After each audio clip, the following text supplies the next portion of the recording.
ನಮಸ್ಕಾರ, ನೀವು ನೋಡ್ತಾ ಇದ್ದೀರಾ ರಿಪಬ್ಲಿಕ್ ಕನ್ನಡ. ನಾನು ಸ್ಮಿತಾ ರಂಗನಾಥ್. ನನ್ನ ಜೊತೆಯಲ್ಲಿ ನನ್ನ ಕಲೀಗ್ ಶ್ರೀಪಾದ್ ಪಾಟೀಲ್ ಕೂಡ ಜಾಯ್ನ್ ಆಗಿದ್ದಾರೆ. ಸುದ್ದಿಗಳ ಕಡೆ ಗಮನ ಕೊಡ್ತಾ ಹೋಗೋಣ.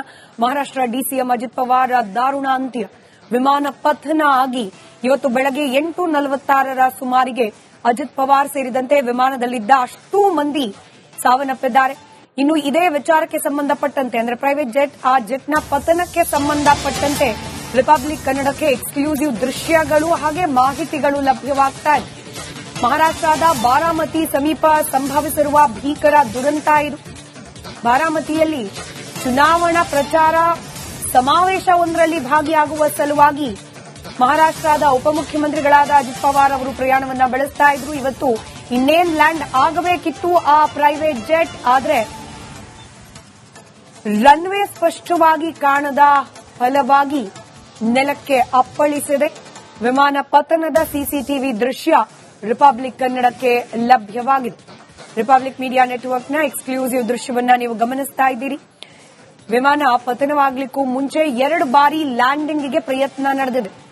ಜೆಟ್ ಲ್ಯಾಂಡಿಂಗ್ಗೆ ಎಟಿಸಿ ಕೂಡ ಅನುಮತಿಯನ್ನ ನೀಡಿತು.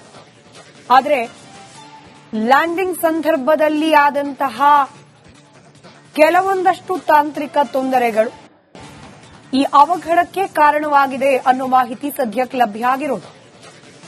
ಬೆಳಗ್ಗೆ 8:45ರ ಸುಮಾರಿಗೆ ನಡೆದಿರುವ ಈ ಘಟನೆ, ಅದರಲ್ಲೂ ನೇರವಾಗಿ ಆ ವಿಮಾನ ನೆಲಕ್ಕೆ ಅಪ್ಪಳಿಸಿ ನಂತರದಲ್ಲಿ ದೊಡ್ಡ ಪ್ರಮಾಣದಲ್ಲಿ ಬೆಂಕಿಯ ಕೆನ್ನಾಲಿಗೆ ಅಲ್ಲಿ ಹರಡಿದ್ದು ಅದನ್ನ ಈ ಸಿಸಿಟಿವಿ ದೃಶ್ಯದಲ್ಲಿ ಗಮನಿಸ್ತಾ ಇದೆ.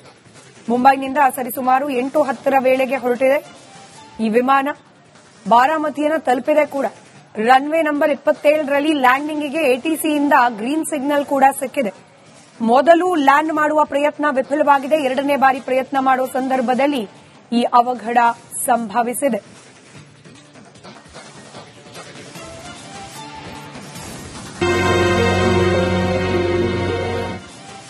ನಮಸ್ಕಾರ, ನೀವು ನೋಡ್ತಾ ಇದ್ದೀರಾ ರಿಪಬ್ಲಿಕ್ ಕನ್ನಡ. ನಾನು ಸ್ಮಿತಾ ರಂಗನಾಥ್. ನನ್ನ ಜೊತೆಯಲ್ಲಿ ನನ್ನ ಕಲೀಗ್ ಶ್ರೀಪಾದ್ ಪಾಟೀಲ್ ಕೂಡ ಜಾಯ್ನ್ ಆಗಿದ್ದಾರೆ. ಸುದ್ದಿಗಳ ಕಡೆ ಗಮನ ಕೊಡ್ತಾ ಹೋಗೋಣ. ಮಹಾರಾಷ್ಟ್ರ ಡಿಸಿಎಂ ಅಜಿತ್ ಪವಾರ್ ದಾರುಣ ಅಂತ್ಯ. ವಿಮಾನ ಪತನ ಆಗಿ ಇವತ್ತು ಬೆಳಗ್ಗೆ 8:46ರ ಸುಮಾರಿಗೆ ಅಜಿತ್ ಪವಾರ್ ಸೇರಿದಂತೆ ವಿಮಾನದಲ್ಲಿದ್ದ ಅಷ್ಟೂ ಮಂದಿ ಸಾವನ್ನಪ್ಪಿದ್ದಾರೆ. ಇನ್ನು ಇದೇ ವಿಚಾರಕ್ಕೆ ಸಂಬಂಧಪಟ್ಟಂತೆ ಅಂದ್ರೆ ಪ್ರೈವೇಟ್ ಜೆಟ್, ಆ ಜೆಟ್ನ ಪತನಕ್ಕೆ ಸಂಬಂಧಪಟ್ಟಂತೆ ರಿಪಬ್ಲಿಕ್ ಕನ್ನಡಕ್ಕೆ ಎಕ್ಸ್ಕ್ಲೂಸಿವ್ ದೃಶ್ಯಗಳು ಹಾಗೆ ಮಾಹಿತಿಗಳು ಲಭ್ಯವಾಗ್ತಾ ಇದೆ. ಮಹಾರಾಷ್ಟ್ರದ ಬಾರಾಮತಿ ಸಮೀಪ ಸಂಭವಿಸಿರುವ ಭೀಕರ ದುರಂತ ಇದು. ಬಾರಾಮತಿಯಲ್ಲಿ ಚುನಾವಣಾ ಪ್ರಚಾರ ಸಮಾವೇಶವೊಂದರಲ್ಲಿ ಭಾಗಿಯಾಗುವ ಸಲುವಾಗಿ ಮಹಾರಾಷ್ಟ್ರದ ಉಪಮುಖ್ಯಮಂತ್ರಿಗಳಾದ ಅಜಿತ್ ಪವಾರ್ ಅವರು ಪ್ರಯಾಣವನ್ನ ಬೆಳೆಸ್ತಾ ಇದ್ರು. ಇವತ್ತು ಇನ್ನೇನ್ ಲ್ಯಾಂಡ್ ಆಗಬೇಕಿತ್ತು ಆ ಪ್ರೈವೇಟ್ ಜೆಟ್, ಆದ್ರೆ ರನ್ವೇ ಸ್ಪಷ್ಟವಾಗಿ ಕಾಣದ ಫಲವಾಗಿ ನೆಲಕ್ಕೆ ಅಪ್ಪಳಿಸಿದೆ. ವಿಮಾನ ಪತನದ ಸಿಸಿಟಿವಿ ದೃಶ್ಯ ರಿಪಬ್ಲಿಕ್ ಕನ್ನಡಕ್ಕೆ ಲಭ್ಯವಾಗಿದೆ.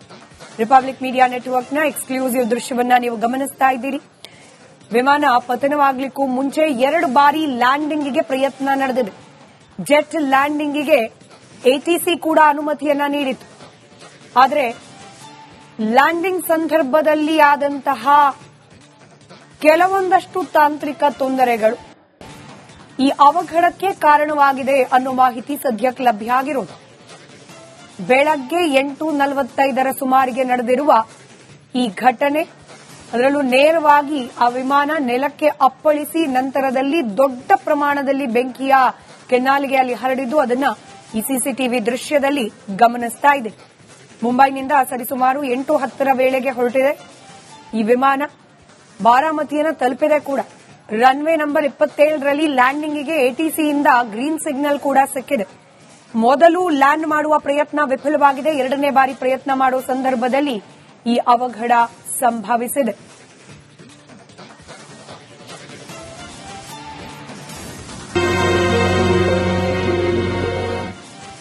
ನಮಸ್ಕಾರ, ನೀವು ನೋಡ್ತಾ ಇದ್ದೀರಾ ರಿಪಬ್ಲಿಕ್ ಕನ್ನಡ. ನಾನು ಸ್ಮಿತಾ ರಂಗನಾಥ್. ನನ್ನ ಜೊತೆಯಲ್ಲಿ ನನ್ನ ಕಲೀಗ್ ಶ್ರೀಪಾದ್ ಪಾಟೀಲ್ ಕೂಡ ಜಾಯ್ನ್ ಆಗಿದ್ದಾರೆ. ಸುದ್ದಿಗಳ ಕಡೆ ಗಮನ ಕೊಡ್ತಾ ಹೋಗೋಣ. ಮಹಾರಾಷ್ಟ್ರ ಡಿಸಿಎಂ ಅಜಿತ್ ಪವಾರ್ ದಾರುಣ ಅಂತ್ಯ. ವಿಮಾನ ಪತನ ಆಗಿ ಇವತ್ತು ಬೆಳಗ್ಗೆ 8:46ರ ಸುಮಾರಿಗೆ ಅಜಿತ್ ಪವಾರ್ ಸೇರಿದಂತೆ ವಿಮಾನದಲ್ಲಿದ್ದ ಅಷ್ಟೂ ಮಂದಿ ಸಾವನ್ನಪ್ಪಿದ್ದಾರೆ. ಇನ್ನು ಇದೇ ವಿಚಾರಕ್ಕೆ ಸಂಬಂಧಪಟ್ಟಂತೆ ಅಂದ್ರೆ ಪ್ರೈವೇಟ್ ಜೆಟ್, ಆ ಜೆಟ್ನ ಪತನಕ್ಕೆ ಸಂಬಂಧಪಟ್ಟಂತೆ ರಿಪಬ್ಲಿಕ್ ಕನ್ನಡಕ್ಕೆ ಎಕ್ಸ್ಕ್ಲೂಸಿವ್ ದೃಶ್ಯಗಳು ಹಾಗೆ ಮಾಹಿತಿಗಳು ಲಭ್ಯವಾಗ್ತಾ ಇದೆ. ಮಹಾರಾಷ್ಟ್ರದ ಬಾರಾಮತಿ ಸಮೀಪ ಸಂಭವಿಸಿರುವ ಭೀಕರ ದುರಂತ ಇದು. ಬಾರಾಮತಿಯಲ್ಲಿ ಚುನಾವಣಾ ಪ್ರಚಾರ ಸಮಾವೇಶವೊಂದರಲ್ಲಿ ಭಾಗಿಯಾಗುವ ಸಲುವಾಗಿ ಮಹಾರಾಷ್ಟ್ರದ ಉಪಮುಖ್ಯಮಂತ್ರಿಗಳಾದ ಅಜಿತ್ ಪವಾರ್ ಅವರು ಪ್ರಯಾಣವನ್ನ ಬೆಳೆಸ್ತಾ ಇದ್ರು. ಇವತ್ತು ಇನ್ನೇನ್ ಲ್ಯಾಂಡ್ ಆಗಬೇಕಿತ್ತು ಆ ಪ್ರೈವೇಟ್ ಜೆಟ್, ಆದ್ರೆ ರನ್ವೇ ಸ್ಪಷ್ಟವಾಗಿ ಕಾಣದ ಫಲವಾಗಿ ನೆಲಕ್ಕೆ ಅಪ್ಪಳಿಸಿದೆ. ವಿಮಾನ ಪತನದ ಸಿಸಿಟಿವಿ ದೃಶ್ಯ ರಿಪಬ್ಲಿಕ್ ಕನ್ನಡಕ್ಕೆ ಲಭ್ಯವಾಗಿದೆ. ರಿಪಬ್ಲಿಕ್ ಮೀಡಿಯಾ ನೆಟ್ವರ್ಕ್ನ ಎಕ್ಸ್ಕ್ಲೂಸಿವ್ ದೃಶ್ಯವನ್ನ ನೀವು ಗಮನಿಸ್ತಾ ಇದ್ದೀರಿ. ವಿಮಾನ ಪತನವಾಗಲಿಕ್ಕೂ ಮುಂಚೆ 2 ಬಾರಿ ಲ್ಯಾಂಡಿಂಗ್ಗೆ ಪ್ರಯತ್ನ ನಡೆದಿದೆ. ಜೆಟ್ ಲ್ಯಾಂಡಿಂಗ್ಗೆ ಎಟಿಸಿ ಕೂಡ ಅನುಮತಿಯನ್ನ ನೀಡಿತು. ಆದರೆ ಲ್ಯಾಂಡಿಂಗ್ ಸಂದರ್ಭದಲ್ಲಿ ಆದಂತಹ ಕೆಲವೊಂದಷ್ಟು ತಾಂತ್ರಿಕ ತೊಂದರೆಗಳು ಈ ಅವಘಡಕ್ಕೆ ಕಾರಣವಾಗಿದೆ ಅನ್ನೋ ಮಾಹಿತಿ ಸದ್ಯಕ್ಕೆ ಲಭ್ಯ ಆಗಿರೋದು. ಬೆಳಗ್ಗೆ 8:45 ಸುಮಾರಿಗೆ ನಡೆದಿರುವ ಈ ಘಟನೆ, ಅದರಲ್ಲೂ ನೇರವಾಗಿ ಆ ವಿಮಾನ ನೆಲಕ್ಕೆ ಅಪ್ಪಳಿಸಿ ನಂತರದಲ್ಲಿ ದೊಡ್ಡ ಪ್ರಮಾಣದಲ್ಲಿ ಬೆಂಕಿಯ ಕೆನ್ನಾಲಿಗೆ ಅಲ್ಲಿ ಹರಡಿದ್ದು ಅದನ್ನ ಈ ಸಿಸಿಟಿವಿ ದೃಶ್ಯದಲ್ಲಿ ಗಮನಿಸ್ತಾ ಇದೆ. ಮುಂಬೈನಿಂದ ಸರಿಸುಮಾರು 8:10 ವೇಳೆಗೆ ಹೊರಟಿದೆ ಈ ವಿಮಾನ. ಬಾರಾಮತಿಯನ್ನು ತಲುಪಿದೆ ಕೂಡ. ರನ್ವೇ ನಂಬರ್ 27ರಲ್ಲಿ ಲ್ಯಾಂಡಿಂಗ್ಗೆ ಎಟಿಸಿಯಿಂದ ಗ್ರೀನ್ ಸಿಗ್ನಲ್ ಕೂಡ ಸಿಕ್ಕಿದೆ. ಮೊದಲು ಲ್ಯಾಂಡ್ ಮಾಡುವ ಪ್ರಯತ್ನ ವಿಫಲವಾಗಿದೆ. 2ನೇ ಬಾರಿ ಪ್ರಯತ್ನ ಮಾಡುವ ಸಂದರ್ಭದಲ್ಲಿ ಈ ಅವಘಡ ಸಂಭವಿಸಿದೆ.